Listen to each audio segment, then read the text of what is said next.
Assalamualaikum warahmatullahi wabarakatuh. Ketemu lagi dengan Khodari Podcast Rakyat. Pada kesempatan kali ini, ada berita yang luar biasa, hangat, dan bahkan di masyarakat tidak begitu percaya terhadap berita-berita ini, tetapi sungguh menarik untuk kita didengarkan. Saya akan membacakan satu informasi dari merdeka.com. Penjelasan lengkap Menko Luhut soal kabar keterlibatan di bisnis PCR ini. Juru bicara Menko Kemaritiman dan Investasi Luhut Binsar Panjaitan, Jody Muhardi, menjelaskan tidak ada maksud bisnis dalam keterlibatan sejumlah pebisnis, termasuk Pak Luhut yang mendirikan Genomic Solidaritas Indonesia atau yang disebut dengan GSI pada 2020. Tujuan pembentukan GSI sebenarnya membantu pemerintah mempercepat penanganan COVID-19. Menko Luhut sebelumnya diduga keterlibatan dalam bisnis tes PCR ini lantaran dua perusahaan yang terafiliasi, yakni PT Toba Sejahtera dan PT Toba Bumi Energi, ikut mengantongi saham di GSI. Menurut juru bicara Luhut, tidak ada maksud bisnis dalam partisipasi Toba Sejahtera di GSI. Apalagi Pak Luhut sendiri selama ini juga selalu menyuarakan agar harga tes PCR ini bisa terus diturunkan sehingga menjadi semakin terjangkau buat masyarakat. Jody menjelaskan Toba Bumi Energi adalah anak perusahaan Toba Bara Sejahtera. Namun, saham Menko Luhut yang dimiliki melalui Toba Sejahtera di Toba Bara Sejahtera hanya di bawah 10% atau sudah sangat kecil. Jadi Pak Luhut tidak memiliki kontrol mayoritas di TBS sehingga kita tidak bisa berkomentar terkait Toba Bumi Energi. Tutur seperti ini. Jody mengungkapkan bahwa awal mula pendirian GSI, kala itu Menko Luhut diajak teman-temannya untuk dari grup Indika, Adaro, Northstar yang berinisiatif untuk membantu menyediakan tes COVID-19 dengan kapasitas tes besar, di mana hal tersebut menjadi kendala pada masa-masa awal pandemi itu. Jadi, total kalau tidak salah ada 9 pemegang saham di situ, yakni yayasan dari Indika dan Adaro adalah pemegang saham mayoritas di GSI ini. Jody menuturkan, karena kelompok bisnis tersebut sudah mapan dan bergerak utamanya di sektor energi, maka GSI tidak dibentuk untuk mencari keuntungan bagi para pemegang saham. Sesuai namanya, GSI atau Genomic Solidaritas Indonesia merupakan aksi kewirausahaan sosial. Dari segi pernyataan ini,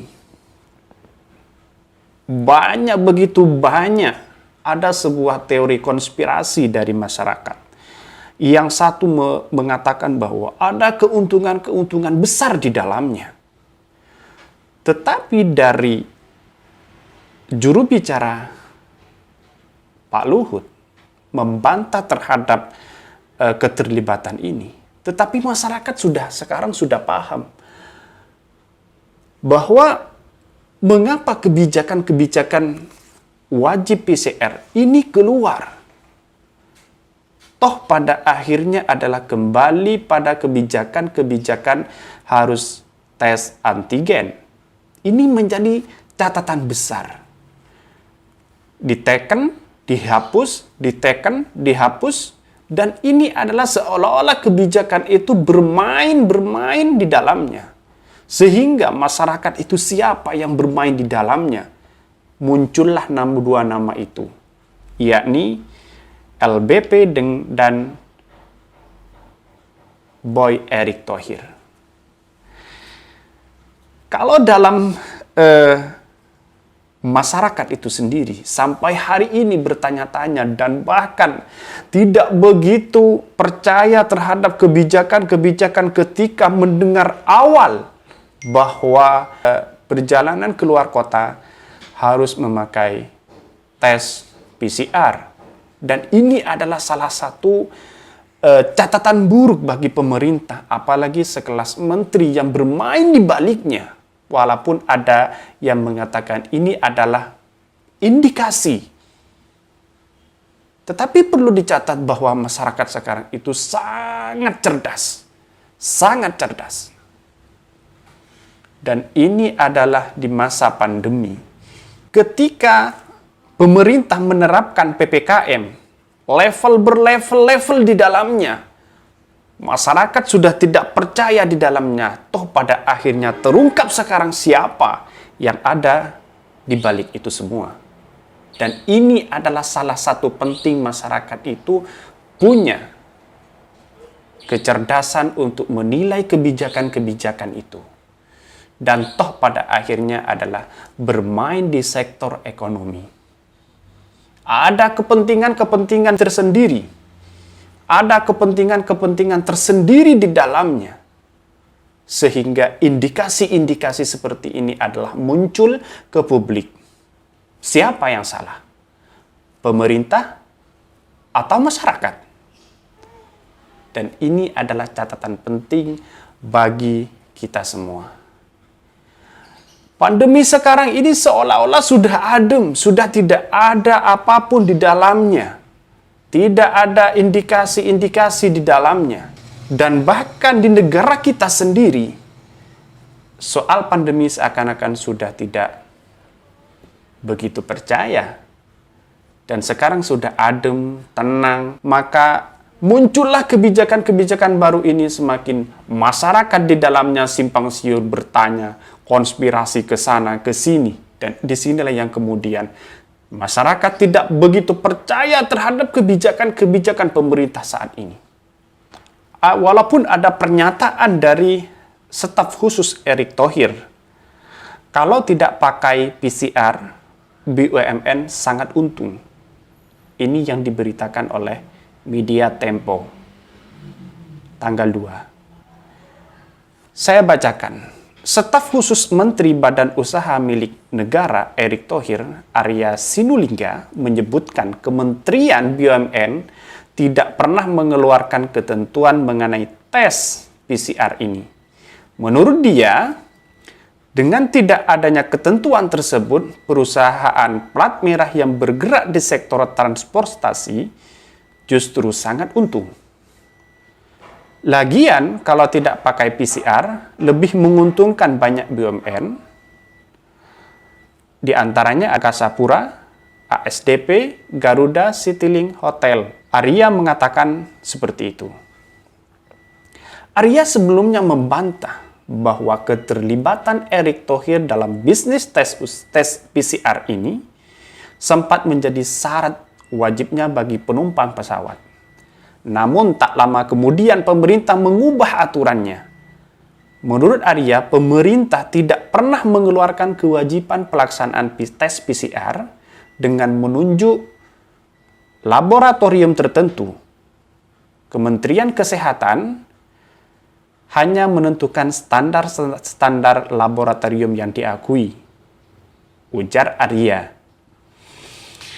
Majalah Tempo edisi 1 sampai 7 November menulis Yayasan Adaro memiliki saham DPT Genomics Solidaritas Indonesia atau GSI.